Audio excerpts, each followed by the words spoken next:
कभी सोचा है आपने, अगर आपकी ज़िंदगी में सिर्फ दर्द, कमी और मुश्किलें ही मिले तो क्या होगा? शायद हम टूट जाएंगे, शिकायत करने लगेंगे।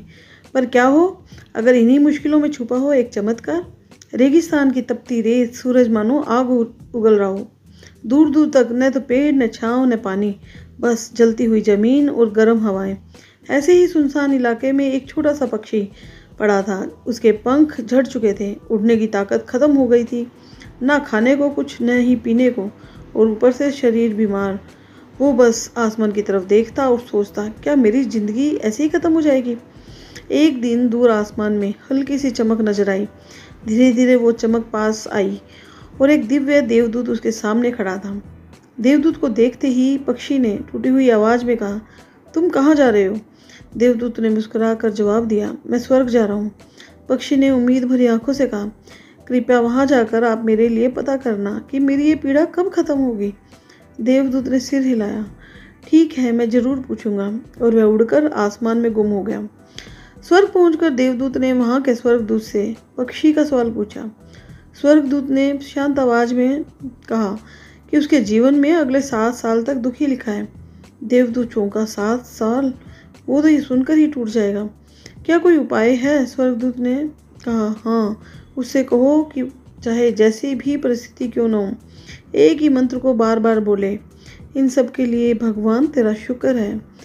देवदूत वापस धरती पर आया और पक्षी को सारी बात बता दी। पक्षी ने बिना कोई सवाल किए बस सिर हिलाया और मन ही मन निश्चय किया कि चाहे जो भी हो, वो यह मंत्र बोलता रहेगा। कुछ दिन बीते।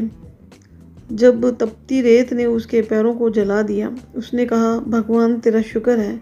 जब प्यास से गला सूखने लगा, उसने कहा, भगवान तेरा शुक्र है। जब उड़ने की ताकत नहीं बची, तब भी उसने यही कहा कि भगवान तेरा शुक्र है। धीरे धीरे एक अजीब सी शांति उसके मन में उतरने लगी और फिर जैसे कोई चमत्कार हुआ। कुछ ही दिनों में उसके पंख लौट आए। आसपास एक हरा भरा पौधा उगाया और पास ही पानी का एक छोटा सा तालाब भी बन गया। अब वह पक्षी आसमान में उड़ रहा था, गा रहा था, नाच रहा था। जब देवदूत फिर से उस रास्ते से गुजरा तो उसने यह नज़ारा देखा और दंग रह गया। यह कैसे हुआ? 7 साल का दुख तो 7 दिन में ही खत्म हो गया।